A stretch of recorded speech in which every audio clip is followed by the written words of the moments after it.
नमस्कार बच्चों, स्वागत है आप सबका फिर से एक बार फिजिक्स वाला के इस बेहतरीन मंच पर। कैसे हो भाई सब? बढ़िया। तो प्रत्यावर्ती धारा तक हम लोगों ने इसके लास्ट लेक्चर में कंप्लीट कर लिया था।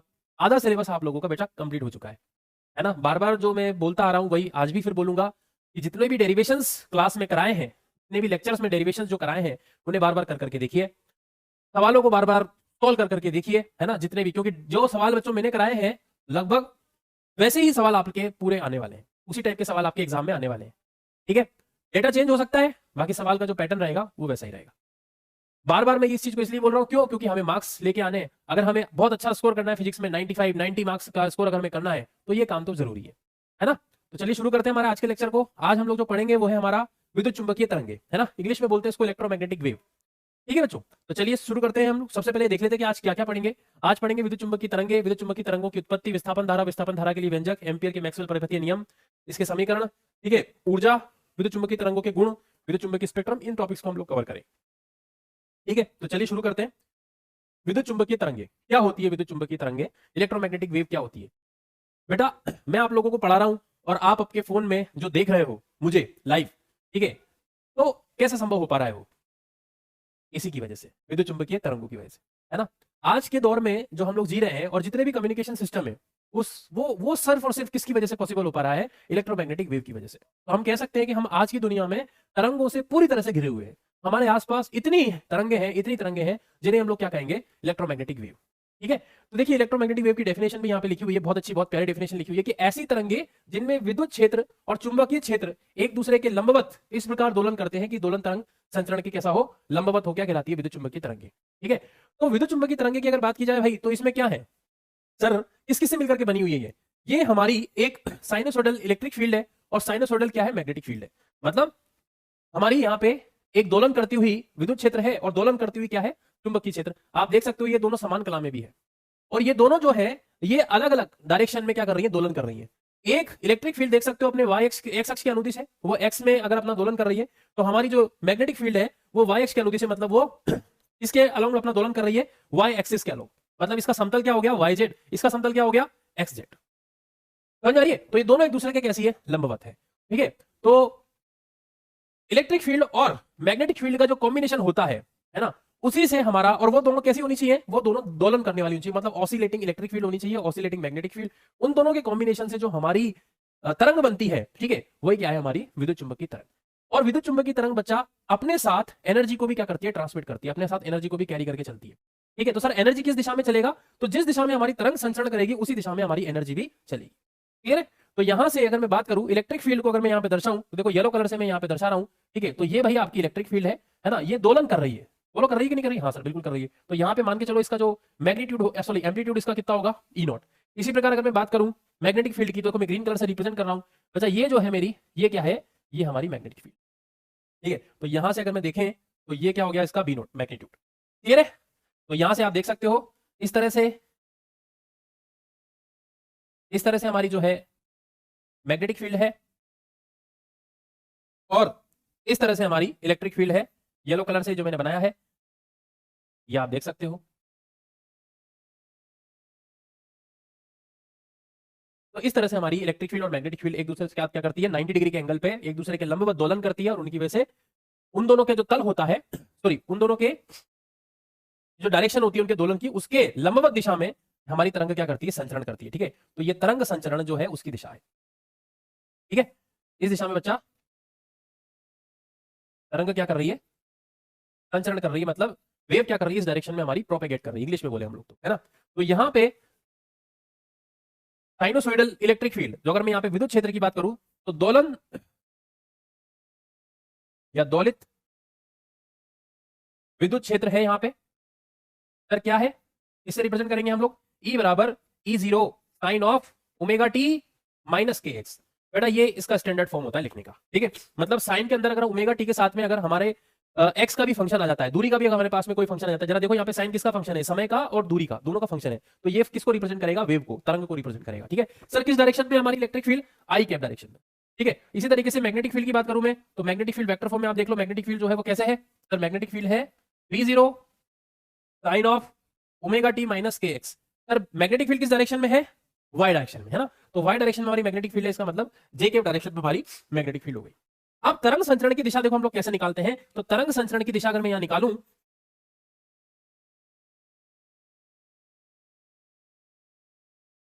तरंग संचरण की दिशा को अगर बच्चा हम लोग यहां दर्शाएं तो देखना तरंग संचरण की दिशा जो आएगी है ना, वो कैसे आएगी। इसे हम लोग लेंगे इलेक्ट्रिक फील्ड जिस डायरेक्शन में है, मैग्नेटिक फील्ड जिस डायरेक्शन में है, उस डायरेक्शन का यूनिट वेक्टर, इलेक्ट्रिक फील्ड और मैग्नेटिक फील्ड का यूनिट वेक्टर जो है उसका क्रॉस प्रोडक्ट। तो ई कैप डॉट बी कैप ये हमारा क्या देगा, यही हमारी तरंग संचरण की दिशा को दर्शाएगा। तो जरा देखो यहाँ पे इलेक्ट्रिक फील्ड किस डायरेक्शन में भाई, सर इलेक्ट्रिक फील्ड हमारी जो है वो एक्स अक्ष के अनुदिश है, और एक्स डायरेक्शन का यूनिट वेक्टर जो होता है वो क्या होता है, आई कैप होता है। वाई डायरेक्शन का यूनिट वेक्टर क्या होता है, जे कैप होता है। जेड डायरेक्शन का यूनिट वेक्टर क्या होता है, के कैप होता है। ठीक है, तो यहां अगर मैं बात करूं तो यहां पे देखो क्या लिख सकते हैं हम इसको, आई कैप क्रॉस जे कैप। बचा आई कैप क्रॉस के कैप, जे कैप जो आएगा वो क्या आएगा, के कैप। आई कैप क्रॉस जे कैप क्या होता है, के कैप। इसका मतलब हमारी तरंग संचरण की जो दिशा है वो किस दिशा में है, वो जेड डायरेक्शन में। ठीक है, तो यहां से ये चीज हम लोग प्रूफ भी कर सकते हैं कि हमेशा तरंग जिस दिशा में संचरित होती है वो दिशा के लंबवत क्या होते हैं, इलेक्ट्रिक और मैग्नेटिक फील्ड के दोलन होते हैं। और जिस दिशा में तरंग का संचरण होता है ऊर्जा भी उसी दिशा में क्या होती है, संचरित होती है ना। तो यहां पे तरंग अपने साथ ऊर्जा का, यहां पे एक बात और लिखे कि ऊर्जा संचरण भी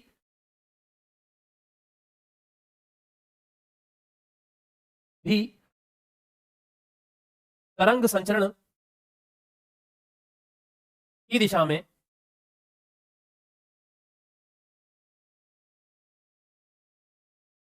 होता है। Energy will be also propagate in the direction of propagation of हमारी जो तरंग है, जो वेव है। ठीक है, तो इस तरीके से बच्चा हमारी विद्युत चुंबकीय तरंगे हैं, है ना, कि जो विद्युत क्षेत्र और चुंबकीय क्षेत्र से मिली हुई के कॉम्बिनेशन से बल्कि जो हमारी वेव बनती है वही कहलाती है हमारी विद्युत चुंबकीय तरंग। और जिस दिशा में ये हमारी संचरित होती है उसी दिशा में ऊर्जा का परिवहन भी होता है ना। चलिए बच्चों आगे बढ़ते हैं इसके बाद कि विद्युत चुंबकीय तरंगों की उत्पत्ति। अब इसके जब हम लोगों ने चैप्टर की शुरुआत ही करी थी तब मैंने क्या बताया था कि आवेश और उसकी स्थिति बताई थी। तो आवेश बच्चा जब, और आवेश और इसकी स्थिति में बताऊं तो आवेश जब हमारा किसमें होता है, स्थिर अवस्था में होता है, आवेश और उसकी अवस्था। ठीक है, और उसके बाद में उसके प्रभाव। मैंने पहले ही बताया था कि आवेश जब भी आपका स्थिर अवस्था में होगा, स्थिर अवस्था में वह क्या बताएगा, वह हमारा सिर्फ विद्युत क्षेत्र उत्पन्न करता है। समझ में आई बात, ये पहले मैंने बताया था आपको कि अगर कोई आवेश हमारा स्थिर अवस्था में है तो विद्युत क्षेत्र उत्पन्न करता है ना। अगर आवेश मेरा यहाँ पे गतिक अवस्था में है, किसमें है भाई, गतिक अवस्था में है ना, एक समान वेग से अगर वो गति कर रहा है तो वह हमारा चुंबकीय क्षेत्र उत्पन्न करता है। क्या उत्पन्न करता है, चुंबकीय क्षेत्र। और अगर कोई आवेश अपना त्वरित है, त्वरित अवस्था में है, मतलब एक्सेलरेटेड चार्ज है, ठीक है, तो भाई वो हमारा इस केस में गतिक आवेश चुंबकीय क्षेत्र और विद्युत क्षेत्र दोनों उत्पन्न करता है। ठीक है, और अगर कोई आवेश त्वरित है तो उस अवस्था में वह विद्युत चुंबकीय तरंग को भी क्या कर सकता है, उत्पन्न कर सकता है। ऐसा हम लोग पहले पढ़ चुके। अब सर त्वरित का मतलब समझाओ। तो बेटा त्वरित हो, है ना, त्वरित के साथ साथ में हम इसको ऐसे भी लिख सकते हैं कि कोई भी आवेश जो दोलन करे, है ना, ऑसिलेटिंग चार्ज अगर हमारा है, ठीक है, तो दोलन करता हुआ आवेश भी जो है क्या कहलाएगा, त्वरित आवेश कहलाएगा। तो दोलन करता हुआ आवेश, अगर कोई आवेश हमारा दोलन कर रहा है तो बेटा वो भी अपनी विद्युत चुंबकीय तरंगों को क्या कर सकता है, उत्पन्न कर सकता है। ठीक है, तो आवेश जो है, अगर आवेश अपना इस स्थिति में होगा तो ये करेगा, गतिक अवस्था में होगा तो ये, और त्वरित अवस्था में होगा तो दोलन करेगा। ठीक है, बोलो। तो बेटा क्या है, होता क्या है कि एक दोलित आवेश जो होता है ना, देखो इसकी उत्पत्ति कैसे होती है मैं समझाऊं आपको। कि इसके पहले वाले चैप्टर में जब हम लोगों ने एलसी ऑसिलेशन पढ़ा था, ठीक है, एलसी ऑसिलेशन में क्या पढ़ा था कि इस तरीके से हमारा एक सी होता था, है ना, ऐसे प्रेरक उसके उसमें लगा होता था, है ना, और इसी प्रकार इसकी दूसरी में व्यवस्था भी बना देता हूं यहाँ पे। ये देखिए, एक टाइम पर इसकी ये प्लेट पर अगर पॉजिटिव चार्ज होता था तो इस पर नेगेटिव होता था, है ना, उसके बाद में यहां पर नेगेटिव हो जाता था तो यहां पर पॉजिटिव हो जाता था। ठीक है, समझ में आई बात। तो बेटा इस अवस्था में धारा अभी इस दिशा में फ्लो करती थी, इस अवस्था में धारा जो है वह इस दिशा में फ्लो करती थी, है ना। तो इस केस में आप देख सकते हो एक पर्टिकुलर टाइम इंटरवल के बाद में ये जो कैपेसिटर है इसकी पोलरिटी बार बार क्या हो रही है, चेंज हो रही है। कभी ये वाली, इसको प्लेट को अगर मान के चलो मैं ए मानूं, इसको मैं बी मानूं, ठीक है, ये ए हो गई, ये मेरी बी प्लेट हो गई, तो कभी ए पर हमारा पॉजिटिव चार्ज है, ठीक है, बी पर नेगेटिव है, ठीक है, तो कुछ समय बाद ए पर कैसा हो जाएगा, नेगेटिव, बी पर क्या हो जाएगा, पॉजिटिव। और ये चीज हमारी बार बार क्या होती रहती है, रिपीट होती चलती है ना। ये चीज हमारी बार बार क्या होती रहती है, रिपीट होती, मतलब इस अवस्था से इस अवस्था में हमारा जाता है सर्किट एक बार, और फिर इस अवस्था से इस अवस्था में जाता है। ठीक है, तो आप देख सकते हो यहाँ पे ये जो कैपेसिटर की जो प्लेट के जो चार्जेस है वो बार बार अपनी पोलरिटी क्या कर रहे हैं, बदल रहे हैं। तो हम बोल सकते हैं कि यहाँ पे आवेश का क्या हो रहा है, दोलन हो रहा है। यहाँ पे आवेश का क्या हो रहा है, दोलन। ठीक है, तो बेटा यहाँ पे अगर आवेश का दोलन हो रहा है, ठीक है, तो बेटा इसके साइड में अगर मैं कोई एंटीना लगा दूंगा ना, तो बेटा इस एंटीना से पता है क्या होगा, इस एंटीना से हमारी विद्युत चुंबकीय तरंग जो है वह आकाश में क्या हो सकती है, उत्पन्न हो जाती है। ठीक है, तो कोई दोलित आवेश है ना बेटा, देखना जरा, कोई भी हमारा दोलित आवेश क्या करता है, जरा इसको देखें। कोई भी हमारा जो दोलित आवेश होगा, ऑसिलेटरी आवेश, ऑसिलेटरी जो चार्ज होता है, ऑसिलेटरी चार्ज क्या करता है सर, ऑसिलेटरी चार्ज हमारा क्या करता है, चार्ज सबसे पहले क्या उत्पन्न करता है, विद्युत चुंबकीय क्षेत्र उत्पन्न करता है। ठीक है, तो ऑसिलेटरी जो चार्ज होता है वह हमारी, याद रखना बच्चा, एक परिवर्ती चुंबकीय विद्युत क्षेत्र उत्पन्न करता है। क्या उत्पन्न करता है, परिवर्ती विद्युत क्षेत्र उत्पन्न करता है। क्लियर है बच्चा, तो कोई परिवर्ती विद्युत क्षेत्र हमारा किसने उत्पन्न किया, एक दौलित आवेश ने।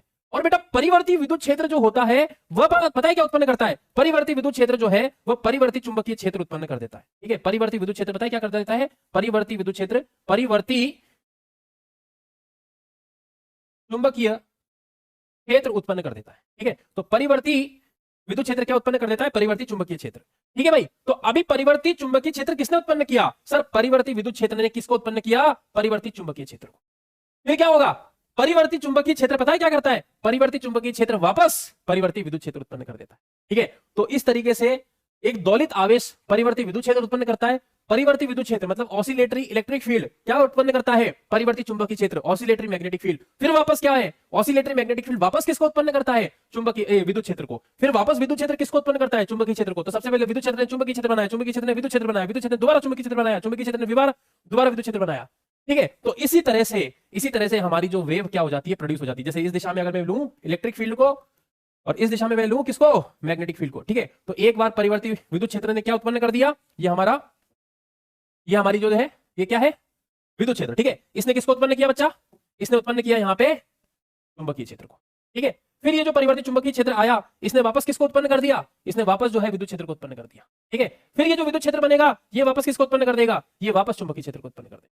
ठीक है, तो इस तरह से हमारी इस दिशा में जो है तरंग क्या हो जाएगी, संचरण हो जाएगा, और यही हमारी क्या बन जाएगी, यही हमारी बन जाएगी इलेक्ट्रोमैग्नेटिक वेव। तो एक दोलित आवेश की वजह से है ना जो है हमारा क्या होता है, विद्युत चुंबकीय तरंग उत्पन्न होती है।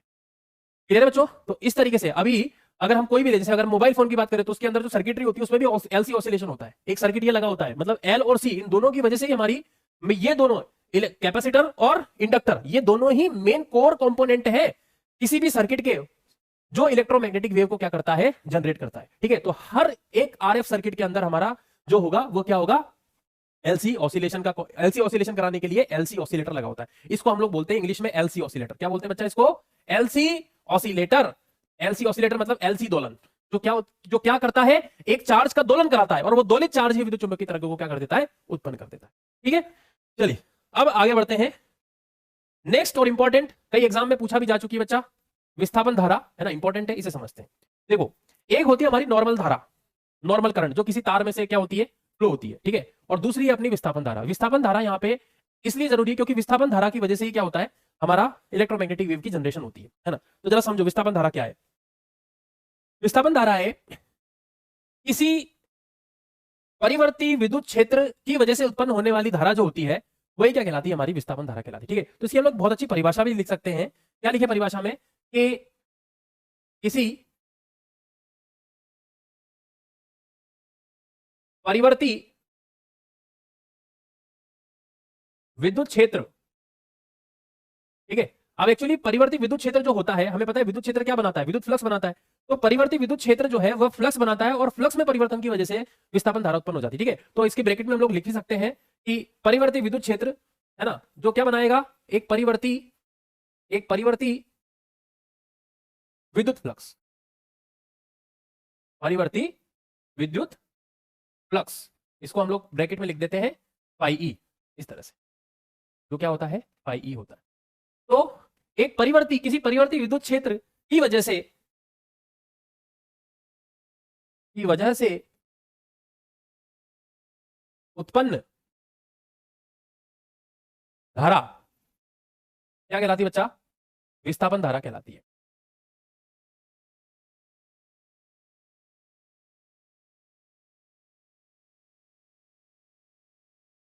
ठीक है। अब सर इसको किसने ऑब्जर्व किया, इसको सबसे पहले डिस्कवर किसने किया, तो मैक्सवेल एक साइंटिस्ट थे, उन्होंने डिस्कवर किया था इसको। ठीक है, अब उनकी डिस्कवरी से रिलेटेड मैं कुछ तथ्य आपको बता देता हूं कि किस तरीके से इसकी डिस्कवरी हुई होगी। तो बच्चा ये देखो, ये मेरे पास में किसी कैपेसिटर की दो प्लेट्स हैं, है ना। ये प्लेट जो है इस पर पॉजिटिव चार्ज है, इस पर कैसा है, नेगेटिव चार्ज है, तो डेफिनेटली यहां पर एक इलेक्ट्रिक फील्ड बन जाती है, बोलो बनती है ना। हाँ सर, इलेक्ट्रिक फील्ड बन गई यहाँ पे। अब क्या है कि यहाँ पे हम एक छोटा सा एक लूप मानते हैं, ये मैंने एक कोई लूप माना। ठीक है, तो बेटा यहां से उत्पन्न होने वाली जो इलेक्ट्रिक फील्ड है वो इस लूप से भी पास होती है, इसमें उत्पन्न होने वाली जो इलेक्ट्रिक फील्ड है डेफिनेटली वो इस लूप से भी पास होती है। अगर मुझे पता है कि इलेक्ट्रिक फील्ड लूप से पास होगी, इलेक्ट्रिक फील्ड क्या होगी अगर लूप से पास होगी, ठीक है, तो डेफिनेटली वो इस लूप से बद्ध अपना एक विद्युत फ्लक्स उत्पन्न करेगी। मानते हो इस चीज को? भाई ये लूप का कोई ना कोई क्षेत्रफल होगा, इससे इलेक्ट्रिक फील्ड अगर पास हो रही है तो इस लूप से क्या होगा, एक हमारी विद्युत फ्लक्स भी पास होगा, है ना। अब होता क्या है कि अगर इलेक्ट्रिक फील्ड को बढ़ाया जाए, इलेक्ट्रिक फील्ड को क्या किया जाए, परिवर्तित किया जाए, है ना, बढ़ाया भी जा सकता है, घटाया भी जा सकता है। तो हम लोग मान के चलें कि इलेक्ट्रिक फील्ड को क्या किया जाए, परिवर्तित किया जाए, चेंज किया जाए। ठीक है बच्चा, तो मैक्सवेल साइंटिस्ट ने क्या देखा कि ये जो लूप बन रहा है ना भाई, इस लूप के अंदर एक चुंबकीय क्षेत्र उत्पन्न हो जाता है। इस लूप के अंदर क्या हो जाता है, एक चुंबकीय क्षेत्र उत्पन्न हो जाता है। ऐसा जो फील किया वो किसने फील किया, ये जो ऑब्जर्व किया किसने ऑब्जर्व किया, ये ऑब्जर्व किया हमारे मैक्सवेल साइंटिस्ट ने। तो इसके अंदर क्या हो जाता है, एक चुंबकीय क्षेत्र बी डैश उत्पन्न हो जाता है ना। इसके अंदर क्या उत्पन्न हो जाता है, एक चुंबकीय क्षेत्र बी डैश उत्पन्न हो जाता है। ठीक है, तो हम बी डैश को पता है क्या लिख सकते हैं, बी डैश को लिख सकते हैं, ठीक है, कि उत्पन्न परिवर्ती परिवर्ती विद्युत फ्लक्स से उत्पन्न चुंबकीय क्षेत्र। ठीक है, तो ये क्या हो जाएगा हमारा बी डैश, बी डैश हो जाएगा हमारा परिवर्ती विद्युत फ्लक्स। विद्युत फ्लक्स जो जब इससे गुजरेगा हमारा इलेक्ट्रिक फील्ड तो विद्युत फ्लक्स बनाएगा। अब इलेक्ट्रिक फील्ड में परिवर्तन करोगे तो डेफिनेटली मेरा जो विद्युत फ्लक्स होगा, है ना, विद्युत फ्लक्स वो उसमें भी क्या होगा सर, उसमें भी परिवर्तन होगा। ठीक है, तो वो भी क्या होगा, परिवर्ती रहेगा, वो भी चेंजेबल रहेगा। तो परिवर्तित चुंबकीय विद्युत फ्लक्स में परिवर्तन की वजह से यहाँ पे ये बी डैश एक अलग डिफरेंट टाइप का हमारा चुंबकीय क्षेत्र उत्पन्न हो जाता है, जो सबसे पहले मैक्सवेल साइंटिस्ट ने क्या किया, डिस्कवर किया। ठीक है, अब एम्पियर के नियम के अनुसार हम जानते हैं कि कोई भी चुंबकीय क्षेत्र को अगर उत्पन्न कर रहा है मैग्नेट को छोड़ के तो वह होती है धारा। बोलो, इसके पहले वाले चैप्टर में, 2 चैप्टर पहले अगर हम लोग छोड़ दें तो मैग्नेटिक इफेक्ट ऑफ करंट हमने टॉपिक जो पढ़ा था उसमें क्या पढ़ा था कि कोई तार में अगर धारा प्रवाहित होती है बच्चा तो वह अपना चुंबकीय क्षेत्र उत्पन्न कर देती है। अब इस लूप में जो चुंबकीय क्षेत्र उत्पन्न हो रहा है, ठीक है, वो तो एक परिवर्तित चुंबकीय फ्लक्स की वजह, विद्युत फ्लक्स की वजह से उत्पन्न हो रहा है। ठीक है, तो मैक्सवेल साइंटिस्ट ने क्या कहा भाई, मैक्सवेल साइंटिस्ट ने बोला कि इस लूप में जो चुंबकीय क्षेत्र उत्पन्न हो रहा है वो एक स्पेशल टाइप की करंट की वजह से है प्रोड्यूस होता है, और स्पेशल टाइप की जो करंट होती है उसी को हम लोग क्या बोलते हैं, विस्थापन धारा, या इंग्लिश में बोलते हैं उसको डिस्प्लेसमेंट करंट। ठीक है बच्चों, तो डिस्प्लेसमेंट करंट जो होती है या विस्थापन धारा जो होती है उसे अगर मैं यहाँ पे लिखूं तो देखना, विस्थापन धारा के लिए अगर मैं बात करें, इसका व्यंजक भी हम लोग लिखेंगे, तो विस्थापन धारा बच्चा को हम आई डी से दर्शाते हैं। किससे दर्शाते हैं, आई डी से, और इसकी वैल्यू होती है epsilon 0 into D phi E by D T. ये इसकी क्या होती है बच्चों, वैल्यू होती है विस्थापन। ठीक है, हम इसको अगर चाहें तो ऐसे भी लिख सकते हैं, that is what T DV by D. ये भी हमारा निकल के आ जाता है विस्थापन धारा के लिए, जहां पे सी जो होता है, सी जो होती है वो क्या होती है, हमारी धारिता होती है। ठीक है, और बी डैश जो हमारा है वह चुंबकीय क्षेत्र है जो किसकी वजह से उत्पन्न हो रहा है, परिवर्तित चुंबकीय फ्लक्स की वजह से। ठीक है, परिवर्तित चुंबकीय फ्लक्स की परिवर्तित चुंबकीय फ्लक्स को एप्सिलॉन नॉट से अगर हम लोगों ने मल्टीप्लाई कर दिया तो ये पूरा एक्सप्रेशन ही क्या बनाया, इसी एक्सप्रेशन को किसका नाम दे दिया, एक धारा का नाम दे दिया, उसी को हम लोग क्या कहते हैं, विस्थापन धारा कहते हैं। ठीक है, तो कोई विस्थापन धारा कोई अलग से चीज नहीं है, कोई रियली के अंदर चार्ज हमारा फ्लो नहीं कर रहा। जैसे हमें पता है कि धारा किसकी वजह से उत्पन्न होती है, धारा आवेश के प्रवाह की वजह से उत्पन्न होती है। क्या यहाँ पे कोई आवेश का प्रवाह हो रहा है क्या, नहीं, यहाँ पे तो फाई ई जो है वो हमारा बदल रहा है। तो फाई ई के बदलने की वजह से ही हमारा चुंबकीय क्षेत्र बन रहा है, तो वहां पे हमें एक धारा को दर्शाना पड़ेगा, है ना, बताना पड़ेगा। तो इस ये जो एक्सप्रेशन निकल के आ रहा है जो चुंबक विद्युत क्षेत्र में परिवर्तन को दर्शा रहा है, ये एक्सप्रेशन को ही हमने एक नया नाम दे दिया कि यही हमारी विस्थापन धारा है। क्लियर है बच्चों? चलिए अब हम लोग आगे बढ़ते हैं, अब लिखते हैं विस्थापन धारा के लिए व्यंजक। मतलब हम उसको प्रूफ करेंगे कि आईडी बराबर जो होता है वो epsilon naught D by D T कैसे होता है। ठीक है, तो जरा देखिए, तो हम लोग इसमें लिखें, माना कि यहाँ पे हम लोग एक कैपेसिटर लेंगे। ठीक है, तो मैंने यहाँ पे भाई एक कैपेसिटर लिया, एक पैरेलल प्लेट कैपेसिटर, समांतर क्रम संधारित्र, है ना, इस पर हमारा किसी पर्टिकुलर टाइम इंस्टेंट पर कोई आवेश होगा क्यू, यहाँ पे क्या होगा माइनस क्यू, प्लेट का जो क्षेत्रफल होगा ना वो ए होगा, और प्लेट का जो हमारा क्षेत्रफल होगा, है ना, प्लेट का क्षेत्रफल कितना होगा ए।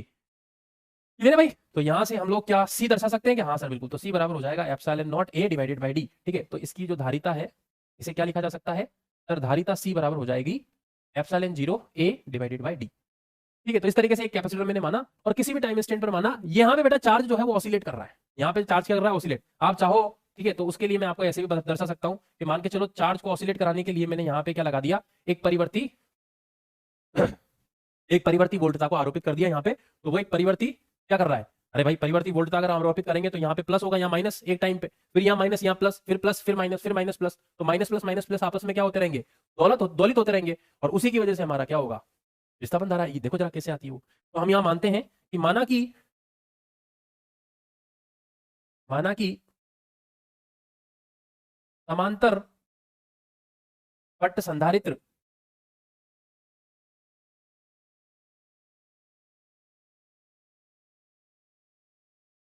जिसकी धारिता डी है ना, जिसको हम लोगों ने क्या लिया epsilon naught A by D है, तथा किसी समय संधारित्र पर आवेश कितना है बच्चा, क्यू है। ठीक है, किसी समय संधारित्र पर आवेश कितना है, क्यू है ना। तो यहाँ पे अगर संधारित्र का क्षेत्रफल अगर इतना दिया हुआ है, संधारित्र पर किसी समय आवेश हमें अगर मिल गया, ठीक है, तो क्या हम यहाँ पे आवेश घनत्व बता सकते हैं। ठीक है, तो किसी समय संधारित्र पर आवेश अगर क्यू है, ठीक है, तब हम लोग क्या लिख सकते हैं, अब प्लेट पर आवेश घनत्व क्या हो जाएगा बच्चा, सिग्मा हो जाएगा। ठीक है, और सिग्मा जो है उसको हम लोग कैसे दर्शाएंगे, तो सिग्मा बराबर होगा बना Q divided by A. Sigma बराबर क्या हो जाएगा, क्यू बाय ए। क्लियर है, चलिए तो आवेश पर घनत्व क्या हो जाएगा, सिग्मा बराबर क्यू बाय ए। अब जब यहाँ पे आवेश आया है तो डेफिनेटली अंदर एक इलेक्ट्रिक फील्ड भी उत्पन्न हो जाएगी, हाँ बिल्कुल होगी। ठीक है, तो इसके अंदर एक विद्युत क्षेत्र भी बच्चों क्या हो जाएगा, उत्पन्न हो जाएगा। ठीक है, तो प्लेटों के मध्य उत्पन्न विद्युत क्षेत्र अगर मैं दर्शाऊं तो लिखना जरा, संधारित्र में उत्पन्न किसी क्षण संधारित्र में किसी क्षण है ना, संधारित्र में किसी क्षण उत्पन्न विद्युत क्षेत्र क्या होगा बच्चा, ई। तो यहां से ई बराबर देखो क्या हो जाएगा, सिग्मा बाय पॉजिटिव प्लेट की वजह से 2 bye epsilon not, negative plate की वजह से 2 एप्सिलॉन नॉट, या क्या लिख सकते हो आप इसको सिग्मा बाय एप्सिलॉन 0। सिग्मा को क्या लिख सकते हो, क्यू बाय ए है ना, तो ये हो जाएगा Q by A epsilon naught. तो इसके अंदर उत्पन्न चुंबकीय क्षेत्र है। ठीक है, अब अगर बच्चों इसके अंदर में कोई एक तल कंसीडर कर लूं, एक अनुप्रस्थ काट कंसीडर कर लूं, उस अनुप्रस्थ काट का जो क्षेत्रफल है वह भी किसके बराबर है, प्लेट के क्षेत्रफल के बराबर है। ठीक है, तो हम यहां माना है ना, इमेजनरी हम लोग मान रहे हैं इसको, माना कि अनुप्रस्थ काट है ना, जिसका क्षेत्रफल कितना है, ए है, से गुजरने वाला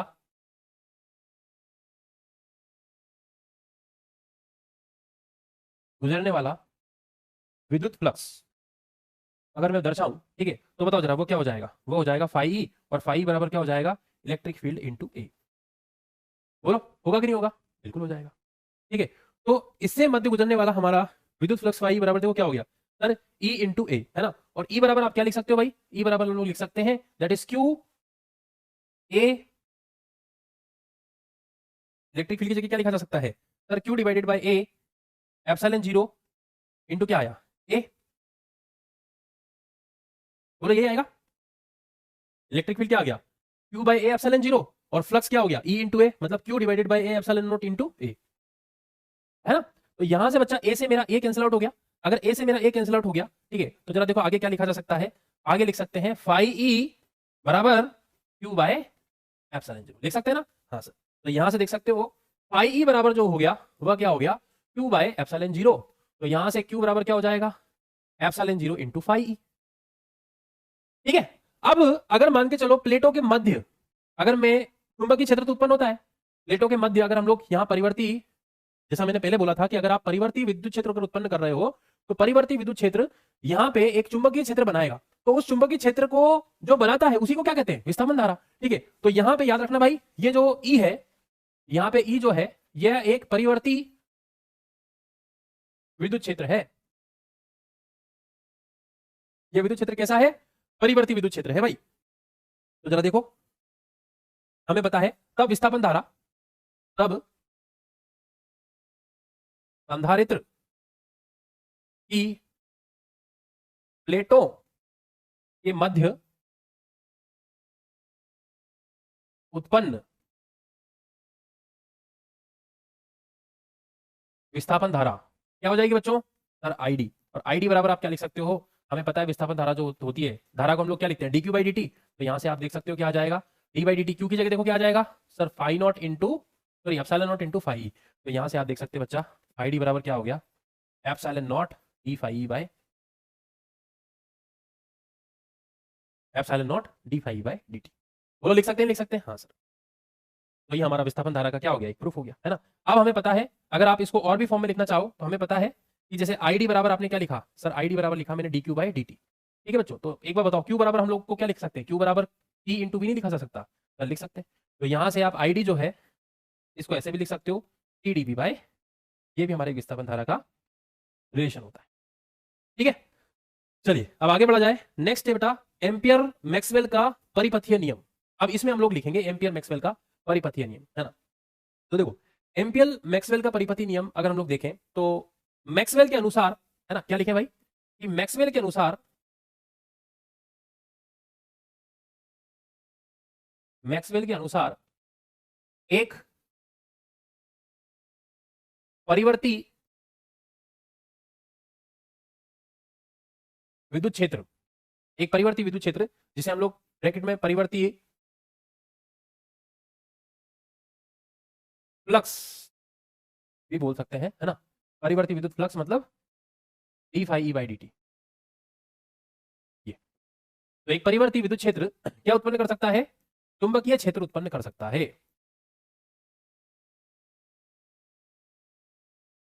और उस चुंबकीय क्षेत्र को हम लोग यहां पे दर्शाते हैं बच्चों, इसे बी से, है ना, या बी डे से, है ना, चुंबकीय क्षेत्र उत्पन्न कर सकता है।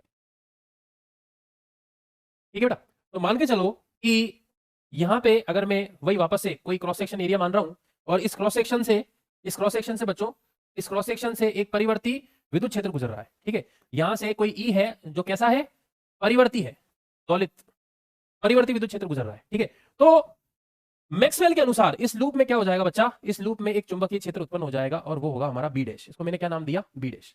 ठीक है, तो मैक्सवेल के अनुसार क्या उत्पन्न हो जाता है, बी डैश चुंबकीय क्षेत्र उत्पन्न हो जाता है।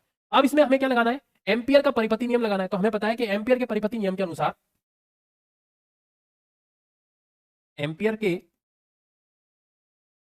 परिपथीय नियम के अनुसार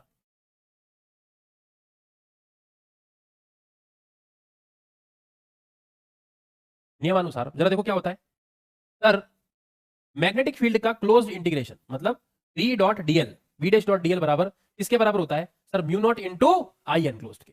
अब बच्चों एक बात बताओ, इसके अंदर कोई आई एनक्लोज्ड है क्या, हाँ सर बिल्कुल है। तो बेटा वो जो आई एनक्लोज्ड रहेगी यहाँ पे, ठीक है, उस आई एनक्लोज्ड को एक नया नाम देंगे हम। ठीक है, तो व्हाइट कलर से मैं बना रहा हूँ यहाँ पे, वो अपनी जो आई एनक्लोज्ड रहेगी यहाँ पे, वह रहेगी हमारी आईडी, जिसको, है ना, क्या रहेगी, आईडी, जो किसकी वजह से उत्पन्न हो रही है, परिवर्ती विद्युत फ्लक्स की वजह से उत्पन्न हो रही है। ठीक है, तो हम यहाँ पे इसको नाम देंगे that is what, ID, mu naught into ID.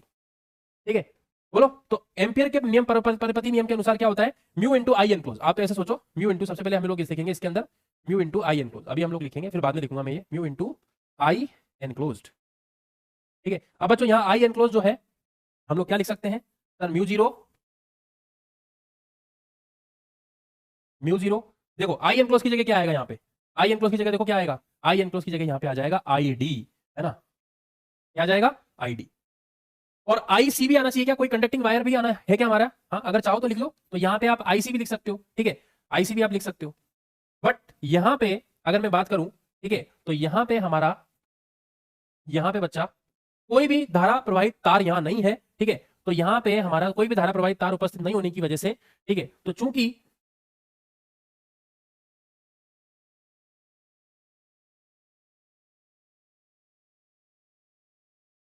तार अनुपस्थित है, धारावाही तार कैसा है, अनुपस्थित है, इसलिए आईसी पता है क्या हो जाएगा, शून्य हो जाएगा। इसलिए आईसी पता है क्या हो जाएगा, शून्य हो जाएगा। ठीक है, तब हम लोग यहाँ क्या लिख सकते हैं, तब हम लोग लिख सकते हैं एम्पियर के परिपथीय नियम को कि close integration v dash dot dl बराबर क्या हो जाएगा, it's mu naught into ID, और आईडी को क्या लिखा जा सकता है, epsilon naught D phi by D. ठीक है बेटा, तो ये v dash dot dl, v dash dot dl बराबर ये आ जाए, ये यही हमारा एम्पियर का परिपथीय नियम है। अगर इसमें धारा प्रवाहित तार होता अगर कोई, ठीक है, तो आईसी भी अपना फिर नॉन जीरो। ठीक है, चलिए अब आगे बढ़ते हैं। नेक्स्ट है भाई मैक्सवेल के समीकरण, मैक्सवेल के समीकरण।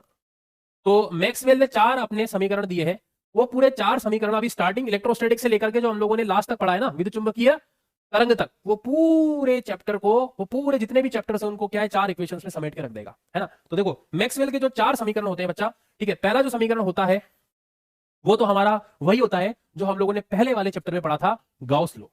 क्या पढ़ा था पहले वाले चैप्टर में, गाउस लॉ। तो गाउस लॉ जो है वही है हमारा इसका पहला समीकरण। सर गाउस लॉ क्या होता था, गाउस लॉ होता था E डॉट ds वेक्टर बराबर Q enclosed, Q enclosed divided by epsilon naught. तो ये जो गाउस का नियम है ना, ये ब्रैकेट में हम लोग चाहे तो लिख सकते हैं इसको, ये क्या है हमारा गाउस का नियम या गाउस प्रमेय है ना। गाउस का जो नियम है हमारा वही हमारा मैक्सवेल का क्या है, प्रथम समीकरण होता है। ठीक है, द्वितीय समीकरण की अगर मैं बात करूं तो द्वितीय समीकरण जो होता है इसका वह होता है B डॉट ds बराबर हो जाएगा 0। B डॉट ds बराबर क्या हो जाएगा 0। सर क्यों, इसलिए कि मान के चलो कि आपका चुंबकीय क्षेत्र जो होता है वह हमेशा कैसा लूप बनाता है, एक बंद लूप बनाता है। चुंबकीय क्षेत्र क्या करता है भाई, एक बंद लूप बनाता है। ठीक है, तो यहां पे अगर मैं कोई क्लोज्ड कर्व ले लूं, मान के चलो मैंने यहां पे इस तरीके से कोई बॉल ले ली है ना, या कोई स्फीयर ले लिया r त्रिज्या का। ठीक है, अब इस r त्रिज्या के से अगर मैं एक चुंबकीय क्षेत्र को पास करूं, ठीक है, तो चुंबकीय क्षेत्र देखो इस तरीके से पास होगा भाई, है ना, और इस तरीके से पास होकर के वापस ऐसे भी आ जाएगा। क्यों, क्योंकि चुंबकीय क्षेत्र कैसा लूप बनाता है, क्लोज लूप। ठीक है, तो बंद लूप की वजह से हम लोग यहाँ पे क्या लिखेंगे, B dot ds equal to 0। तो ये अपना दूसरा समीकरण होता है। ठीक है, तीसरा समीकरण जो होता है वो हमारा थर्ड चैप्टर जिसमें हम लोग पढ़ते थे, ठीक है, कि एम्पियर का लॉ, है ना। तो एम्पियर का लॉ जो होता है इसका वो थर्ड समीकरण होता है, और उसके अनुसार क्या हो जाएगा बच्चा, सॉरी उसके अनुसार होगा हमारा ये अलग होगा, E dot dl sorry B dot dl close integration E dot dl vector बराबर म्यू 0 इंटू आई एनक्लोज। अब आई एनक्लोज में बच्चा देखना दो होंगी, एक होगी हमारी आई डी डिस्प्लेसमेंट करंट, और दूसरी होगी हमारी आई सी, ये कंडक्टिंग करंट होगी। कंडक्टिंग करंट जो किसी धारा प्रवाही तार, तो धारा प्रवाही तार और विस्थापन धारा दोनों क्या योग का म्यू 0 टाइम्स इसके बराबर होता है close integration B dot dl। इसका मतलब विस्थापन धारा और चालन धारा, चालक धारा, ये दोनों चालक धारा ये दोनों ही अपना चुंबकीय क्षेत्र उत्पन्न कर सकती है। ठीक है भाई, तो आप यहां पे चाहो तो इसको इस तरह से भी लिख सकते हो, दैट B डॉट dl बराबर क्या आ जाएगा, सर म्यू 0 आईडी की जगह क्या लिख सकते हैं, epsilon naught D phi E by dt and plus IC. ये हो गया हमारा तीसरा समीकरण। ठीक है, और चौथा समीकरण जो लास्ट में हम लोगों ने पढ़ा है विद्युत चुंबकीय प्रेरण में, ठीक है, तो उसके अनुसार क्या है, क्या उसके अनुसार B E dot dl close integration of E dot dl, ये क्या है भाई, E डॉट dl क्या बताता है, EMF, है ना। E डॉट dl क्या बताता है, EMF। तो ये हो जाता है हमारा किसके बराबर, माइनस का D phi B by D T. ठीक है, माइनस का D phi B by D T. एक बंद लूप में, एक बंद लूप में, है ना भाई, इसके अनुसार क्या है, ये अपना बंद लूप है। इस बंद लूप से हम लोग क्या गुजारते हैं, अगर चुंबकीय क्षेत्र रेखाएं गुजारते हैं, ठीक है, तो चुंबकीय क्षेत्र रेखाओं की वजह से क्या बन जाएगा, चुंबकीय फ्लक्स। चुंबकीय फ्लक्स में अगर परिवर्तन हुआ, ठीक है, तो इसके अंदर एक प्रेरित विद्युत वाहक बल उत्पन्न हो जाएगा, और प्रेरित विद्युत वाहक बल की वजह से इसमें क्या हो जाएगी, प्रेरित धारा भी उत्पन्न हो जाएगी। ठीक है, तो close integration E dot dl ये किसको दर्शाता है, कि पूरे क्लोज्ड परिपथ में उत्पन्न प्रेरित विद्युत वाहक बल। ठीक है भाई, तो यहां से याद रख सकते हो कि ये क्या है sir, E dot dl close integration में E डॉट dl ये क्या है, ये क्या है, ये पूरा क्या बता रहा है, ये बता रहा है एक बंद लूप में, एक बंद लूप में उत्पन्न प्रेरित विद्युत वाहक बल।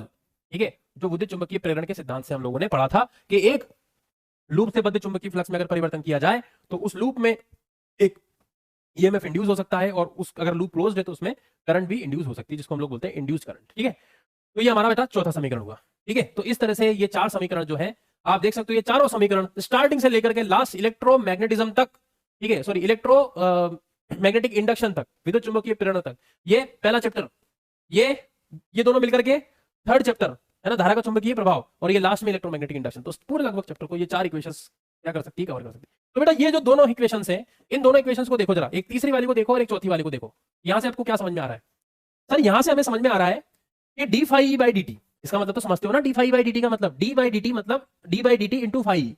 फाई क्या है अपना? विद्युत फ्लक्स। तो D phi by D T क्या हो गया? विद्युत फ्लक्स में परिवर्तन। ठीक है, तो देख सकते हो विद्युत फ्लक्स में अगर परिवर्तन हो रहा है तो विद्युत फ्लक्स में परिवर्तन की वजह से एक चुंबकीय क्षेत्र उत्पन्न हो रहा है। ठीक है, तो विद्युत फ्लक्स में परिवर्तन की वजह से क्या उत्पन्न हो सकता है?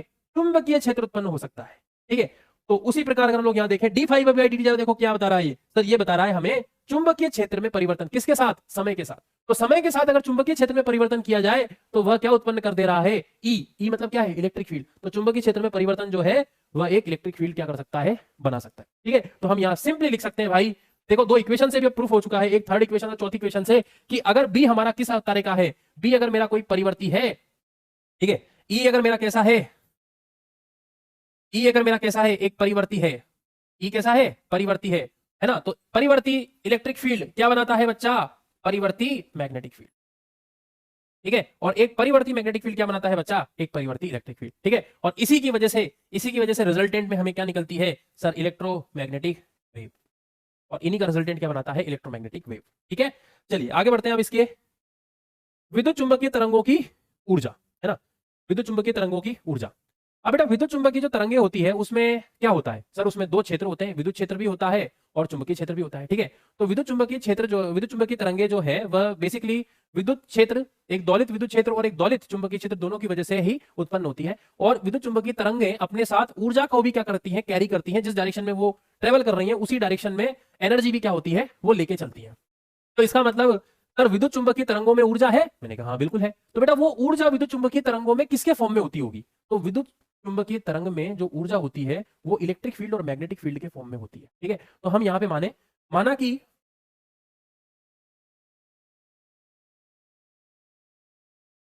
माना कि किसी विद्युत चुंबकीय तरंग में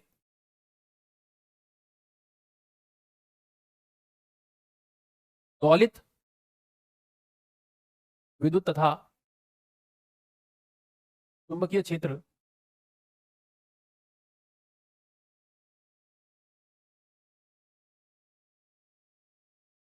निम्न समीकरण द्वारा दर्शाए गए हैं।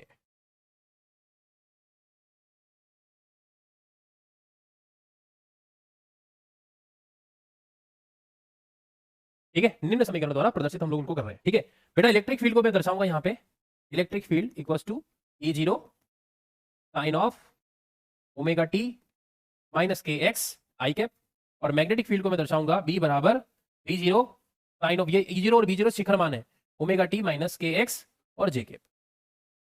ठीक है, तो विद्युत चुंबकीय तरंग में जो ऊर्जा होती है वह विद्युत क्षेत्र तथा चुंबकीय क्षेत्र दोनों के रूप में होती है, और वह टोटल एनर्जी इन दोनों में बराबर बराबर क्या हो जाती है? डिस्ट्रीब्यूट हो जाती है। ठीक है, तो विद्युत चुंबकीय तरंग में संचित ऊर्जा, विद्युत चुंबकीय तरंग में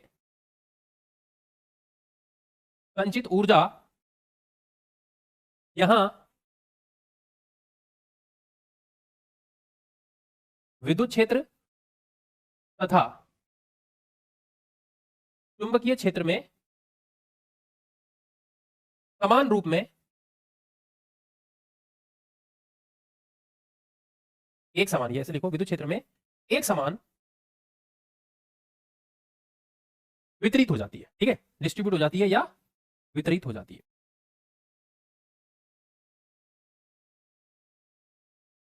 ठीक है बेटा, तो विद्युत क्षेत्र में अगर ऊर्जा ऊर्जा अगर विद्युत क्षेत्र के रूप में संचित हो गई है तो हम ऊर्जा घनत्व भी निकाल सकते हैं, बिल्कुल निकाल सकते हैं। ठीक है, तब हम यहां पे निकालें कि विद्युत चुंबकीय तरंग में विद्युत चुंबकीय तरंग का ऊर्जा घनत्व। ठीक है, तो देखना वो क्या आएगा? विद्युत क्षेत्र के रूप में पहला हम लोग लिखेंगे विद्युत क्षेत्र के रूप में, और प्लस किसके रूप में? चुंबकीय क्षेत्र के रूप में। विद्युत तथा चुंबकीय क्षेत्र के रूप में हम लोग इसको लिख सकते हैं, है ना। तो जरा देखो, ऊर्जा घनत्व को हम लोग दर्शाएंगे बेटा यू एवरेज से, सॉरी यू से, ठीक है, यू बार से। और इलेक्ट्रिक फील्ड के रूप में कैसा आएगा, वो आएगा sir half epsilon zero, half epsilon zero E zero का स्क्वायर प्लस बी जीरो का square divided by 2 times of mu zero. ठीक है बेटा। अब याद रखना, इलेक्ट्रिक फील्ड और मैग्नेटिक फील्ड भी आपस में एक दूसरे से रिलेटेड होते हैं, ठीक है। तो जब हम इसकी अनुप्रस्थ प्रकृति को पढ़ते हैं तब एक रिजल्ट निकल के आता है, ठीक है। तो अनुप्रस्थ तरंग की अनुप्रस्थ प्रकृति से प्राप्त रिजल्ट, तरंग की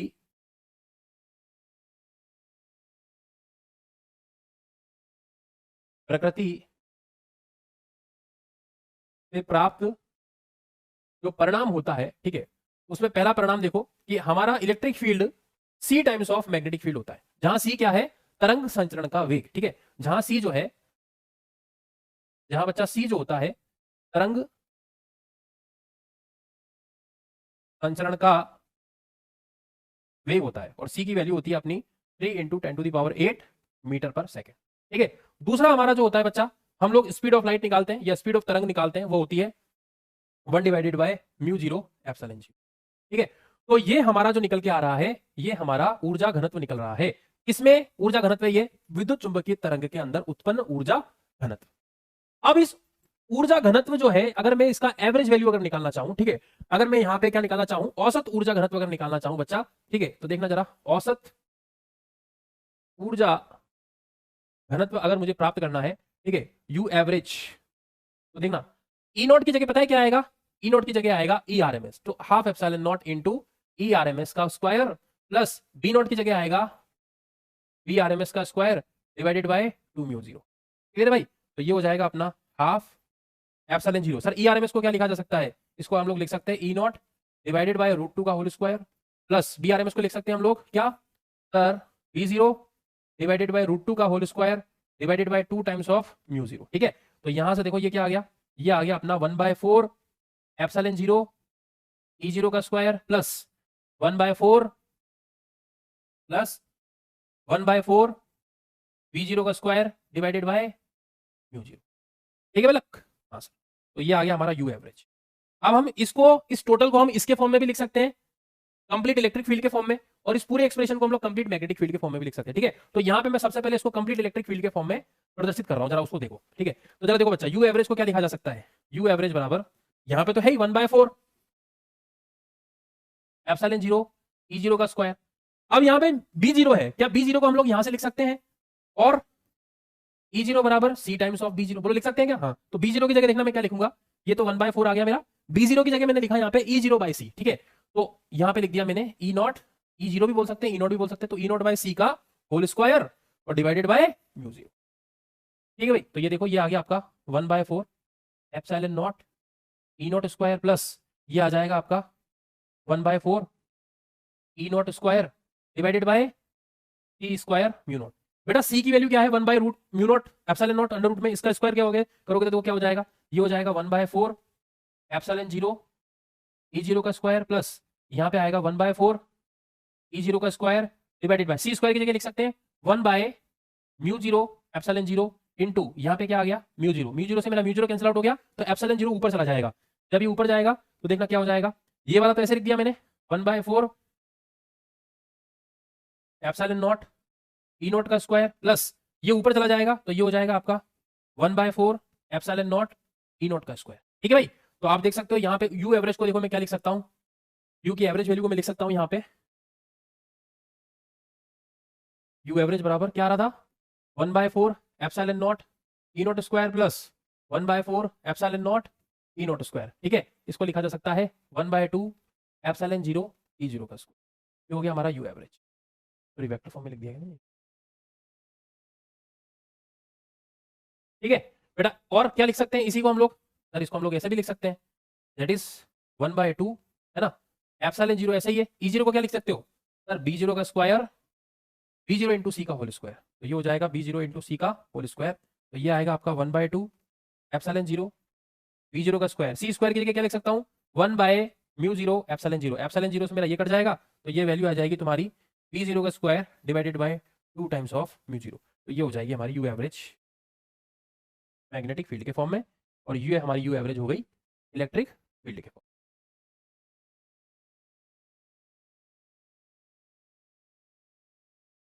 ये हमारी इलेक्ट्रिक फील्ड के फॉर्म में एवरेज वैल्यू ये।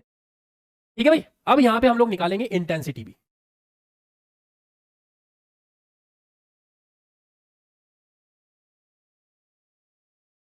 हम लोग क्या निकालेंगे बच्चा? इंटेंसिटी। ठीक है, मतलब इसको बोलते हैं हम लोग तीव्रता। अब सर तीव्रता क्या होती है इसे समझो। तो तीव्रता के लिए होता है इंटेंसिटी का energy falling per unit area per unit time is called intensity. ठीक है, तो हम लोग बोले इसको, तो प्रति इकाई क्षेत्रफल में प्रति सेकंड आपतित ऊर्जा या संचित ऊर्जा, आपतित ऊर्जा क्या कहलाती है बच्चा? इंटेंसिटी कहलाती है। ठीक है, तो जरा समझो इसको हम लोग कैसे समझते हैं। मान के चलो कि मैंने एक सिलेंडर माना, ये मेरा कोई सिलेंडर हो गया, और इस सिलेंडर का ये जो है क्षेत्रफल वो मैंने मान लिया ए। इस सिलेंडर से इस सिलेंडर से इस सिलेंडर से भाई इस तरीके से अपनी तरंग जो है वो पास कर रही है। ठीक है, और तरंग की जो स्पीड है वो कितनी है? लाइट की स्पीड के बराबर है ना। तरंग का जो संचरण है वो है अपनी सी की स्पीड के बराबर। तो यह यहां से जब इसको क्रॉस करती है, ठीक है, तो कितनी दूरी तय करती है? डेल्टा एक्स, मतलब डेल्टा एक्स प्रणालिका की लंबाई है ना। तो हम यहाँ पे अगर तीव्रता अगर निकालना चाहे तो देखना जरा तीव्रता क्या हो जाएगी। तीव्रता आई बराबर हो जाएगा ऊर्जा डिवाइडेड बाय क्षेत्रफल, है ना, प्रति इकाई क्षेत्रफल और प्रति इकाई समय में, यही होती है। तो बेटा ऊर्जा को जो देखो क्या लिखा जा सकता है, ऊर्जा को लिख सकते हैं हम लोग ऊर्जा घनत्व, ऊर्जा घनत्व इंटू आयतन, है ना। ऊर्जा को क्या लिखा जा सकता है? ऊर्जा घनत्व इंटू आयतन डिवाइडेड बाय देखो क्या हो गया, क्षेत्रफल इंटू समय। अब देखना जरा इसको मैं क्या लिख सकता हूँ। यू एवरेज क्या निकल के आ रहा है अपने इलेक्ट्रिक फील्ड के फॉर्म में? Half epsilon naught E naught square. ठीक है, आयतन क्या हो गया इसका सर? ए इंटू इसकी लंबाई, इसकी लंबाई जो मैंने ले लेता हूँ वो ले लेता हूँ डेल्टा एक्स, है ना, डिवाइडेड बाय क्षेत्रफल, क्षेत्रफल क्या हो गया इसका? ए, और समय कितना लिया इसको गुजरने में? Delta T. तो देखो क्षेत्रफल से क्षेत्रफल कट गया अपना। ठीक है, तो तीव्रता अपनी जो इंटेंसिटी आई, जरा देख सकते हो आई बराबर क्या लिखा जा सकता है? आई बराबर लिख सकते हैं sir half epsilon naught E naught square into delta X by delta T. बच्चों delta X by delta T बताओ क्या बन जाएगा? Delta X by delta T को क्या लिखा जा सकता है? स्पीड, है ना, वेग हम लोग लिख सकते हैं। और वेग क्या है इसका सर? सी है, तो इसकी जगह लिखा जा सकता है C square, sorry C only. Delta X by delta T की जगह क्या लिख सकता है? सी। तो ये हमारी जो है तीव्रता निकल के आई। ठीक है, चलिए आगे बढ़ते हैं अब इसके।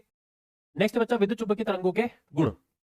ठीक है, तो हमें पता है कि जब भी विद्युत चुंबकीय तरंगें संचरित होती है, ठीक है, तो क्या क्या प्रॉपर्टीज उसकी होती होगी? तो सबसे पहले तो यही प्रॉपर्टी की वो हमेशा ऊर्जा को अपने साथ संचरित करती है। ठीक है, तो सबसे पहले अगर हम लोग यह लिखें तो विद्युत चुंबकीय तरंगें अपने साथ ऊर्जा संचरण करती है, और ऊर्जा का जो संचरण होता है वह तरंग की दिशा के अनुदिश होता है, और वह ऊर्जा इलेक्ट्रिक और मैग्नेटिक फील्ड में इक्वली डिस्ट्रीब्यूट होती है ना।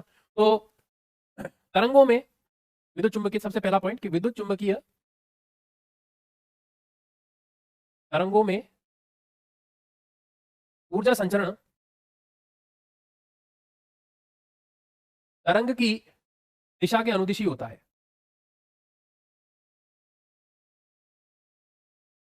तथा ऊर्जा एक समान विद्युत तथा चुंबकीय क्षेत्र में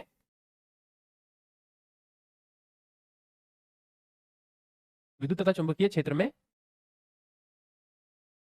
वितरित होती है,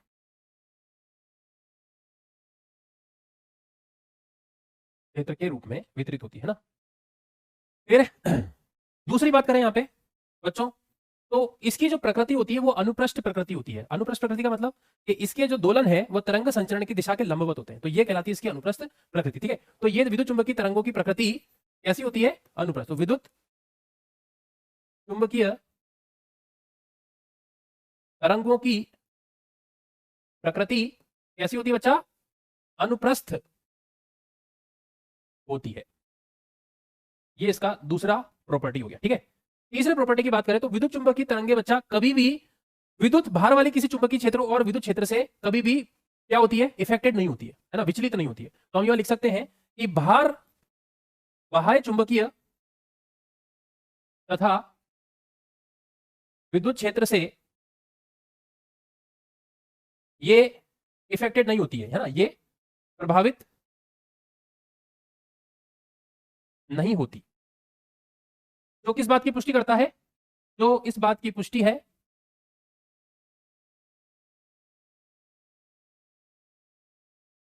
भाई, अगर इलेक्ट्रिक फील्ड और मैग्नेटिक फील्ड से अगर ये इफेक्टेड होती तो कब संभव था? जब इसमें चार्ज होता। ठीक है, अगर वो इफेक्टेड नहीं हो रही है इसका मतलब इसमें कोई आवेश नहीं होता है। ये पुष्टि है कि तरंग में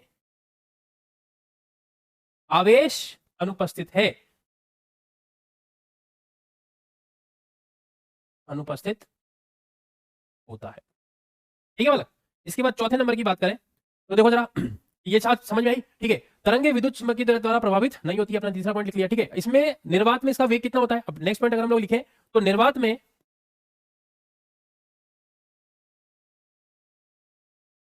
वेग जो होता है c बराबर क्या होता है? 3 × 10⁸ मीटर प्रति सेकंड होता है।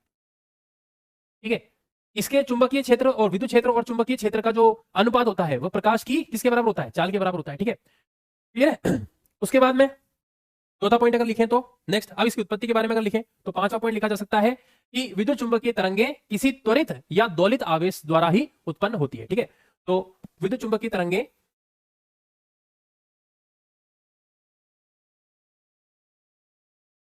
त्वरित या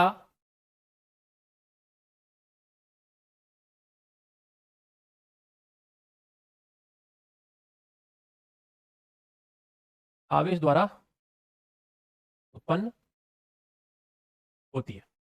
बात समझ में आई?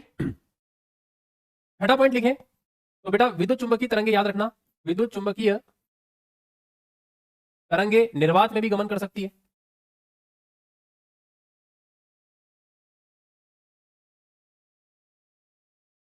कर सकती है। ठीक है, सातवें पॉइंट की बात करें तो विद्युत चुंबकीय तरंगे, विद्युत चुंबकीय तरंगे क्या करती है बच्चा बताओ? विद्युत चुंबकीय तरंगे याद रखना, परावर्तन, अपवर्तन, ठीक है, अपवर्तन, व्यतिकरण तथा ध्रुवण प्रभावों को क्या करती है? दर्शाती है। ठीक है, आदि गुणों को प्रदर्शित करती है, दर्शाती है। ठीक है, आठवें पॉइंट की बात करें यहां पे तो इसका रैखिक संवेग, विद्युत चुंबकीय तरंग का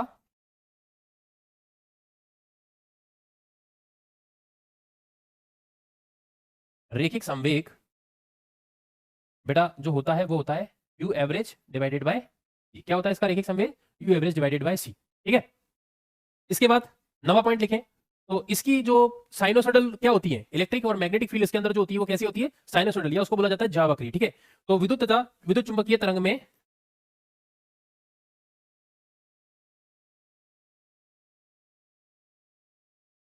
विद्युत क्षेत्र तथा चुंबकीय क्षेत्र के दोलन ज्यावक्रीय होते हैं।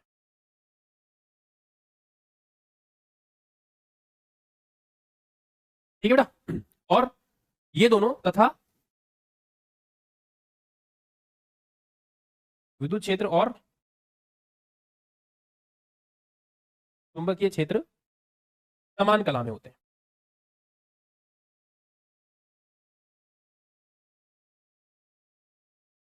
ठीक है बेटा, तो ये इसके गुण होते हैं। नेक्स्ट हम लोग बात करें तो विद्युत चुंबकीय स्पेक्ट्रम के बारे में बात कर लेते हैं। तो मैंने आप लोगों के लिए एक टेबल दी हुई है ना, उस टेबल में आप लोगों को तरंग दैर्ध्य की प्रसार है ना और आवृत्ति के प्रसार, मतलब आपको रेंज दे रखी है। इससे रिलेटेड जो विद्युत चुंबकीय तरंग की जो तरंग दैर्ध्य होती है लैम्डा है ना, वेवलेंथ होती है, और इसकी जो फ्रीक्वेंसी होती है उसकी रेंज में हम लोग क्या कर सकते हैं?